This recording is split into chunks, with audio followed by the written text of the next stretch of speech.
Texte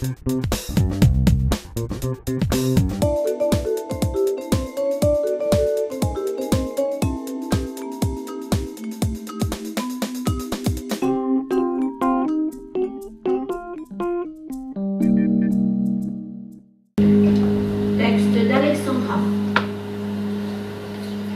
Toute ma vie a été ponctuée de cris de joie et de peine. Tout d'abord, le cri de délivrance lors de ma naissance. Ma mère a eu un accouchement difficile. Alors que les mots n'étaient pas encore venus, je m'exprimais par les cris. Que j'ai faim, que je sois fatiguée, ou au contraire heureuse, je m'exprimais de tout mon être. Une fois devenue petite fille, puis adolescente, mes cris devenaient plus rares, mais avec un sens plus profond. La rupture avec mon amour de jeunesse fut ma première véritable souffrance. À mes 20 ans, la mort de ma grand-mère me projeta dans le monde des adultes. Tout d'un coup, je me suis aperçue que je ne me rendais pas compte de l'importance de ma famille. À mon tour, un jour, mes enfants naquirent.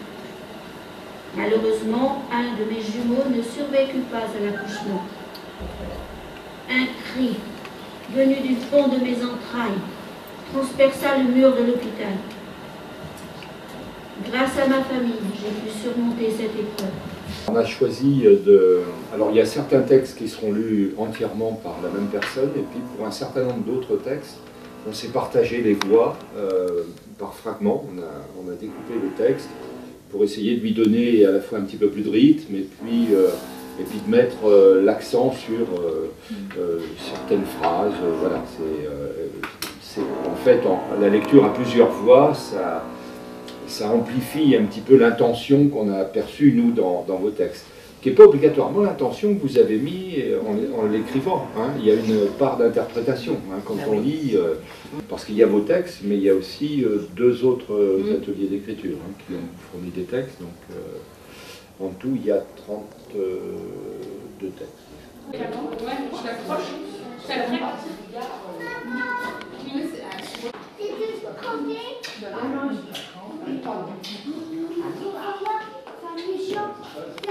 Donc les textes qui vont vous être lus ont été écrits lors d'ateliers organisés par le Centre social, et c'est un projet en partenariat avec le Conseil général et la CAF. Les ateliers d'écriture ont été organisés avec Marie-Hélène Préeux, qui va vous dire quelques mots sur justement ces ateliers d'écriture. Donc il y a les textes qui vont vous être lus ont été écrits effectivement dans plusieurs ateliers.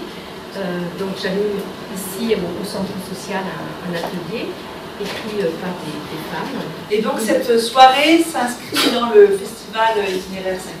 Le 9e festival d'itinéraire singulier, et puis donc sur la thématique cette année des cris, donc le festival Cris 2015, qui a eu lieu donc et qui a lieu sur toute la Bourgogne. Alors en fait, ce festival est né en même temps que l'association Itinéraire Singulier. Tout cela a pris naissance au centre hospitalier de la Chartreuse à Dijon, où une équipe a été plus particulièrement sensibilisée il y a 15 ans aux soins par médiation d'expression et de médiation artistique, a élaboré un premier festival pour faire connaître les œuvres qui avaient été créées dans cette structure qui est le CATTP Bachelard, dépendant de la Chartreuse. À la suite de ce festival, s'est créée l'association Itinéraire Singulier, association culturelle de lutte contre l'exclusion par l'expression et par l'art. Nous nous intéressons et nous sommes ouverts bien sûr à une démarche beaucoup plus large, malgré un partenariat qui reste très fort avec la Chartreuse,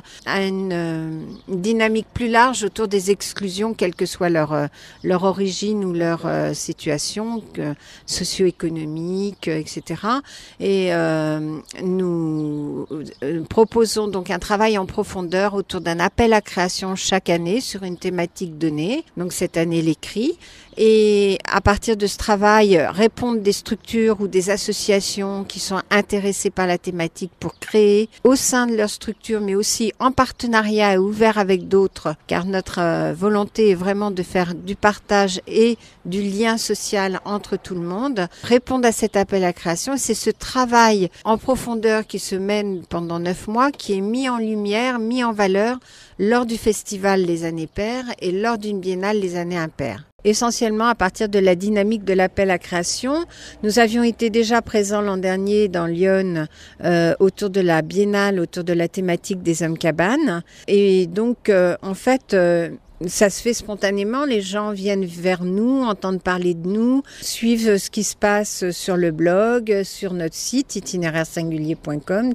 Ce qui fait sa force et sa spécificité, c'est cette volonté justement de co-construction, c'est-à-dire qu'on n'arrive pas avec quelque chose de tout fini, on n'est pas dans une consommation culturelle, on n'est pas non plus dans, je dirais, une démarche identitaire. On ne parle par exemple chez nous jamais à itinéraire singulier, jamais de différence, on parle de singularité et donc notre volonté c'est vraiment que autour d'une thématique alibi, on va dire, se fédèrent absolument toutes les volontés et toutes les expressions, toutes les démarches créatives des personnes, qu'elles soient en situation d'exclusion, en situation de précarité, plutôt à la marge ou totalement bien insérées.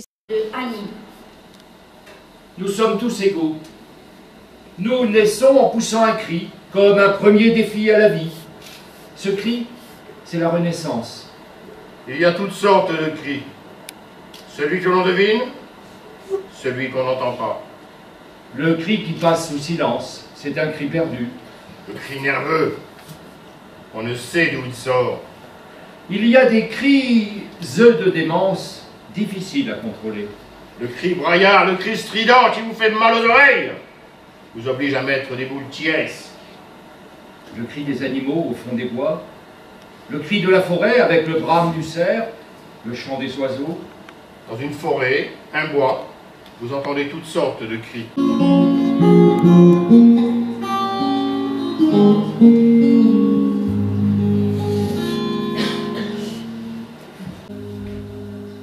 Crie. Mathilde.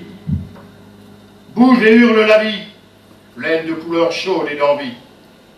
Tous ces territoires inconnus, je ne les laisserai pas accomplis. La plus petite des forces peut devenir la plus grande. Je l'élèverai comme on élève un enfant, en lui montrant la voie pour devenir grand. Grand. Grand.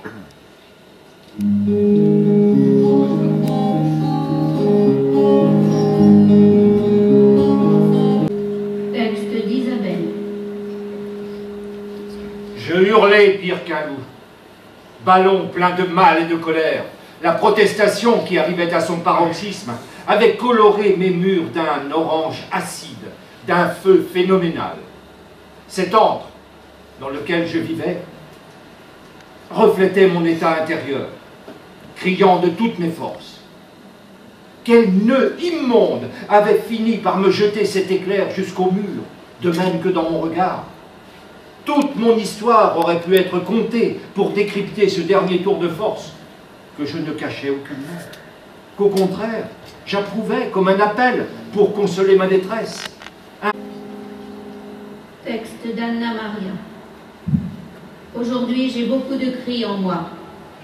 Celui de la colère, de la souffrance, de l'incompréhension, de la déception. Et tous ces cris restent muets à l'intérieur de moi. À un moment de ma vie, j'ai beaucoup crié dans les bois pour faire sortir de moi tous ces cris qui me faisaient tellement souffrir. Tel un animal à l'agonie, j'ai crié ma haine face à toutes ces injustices.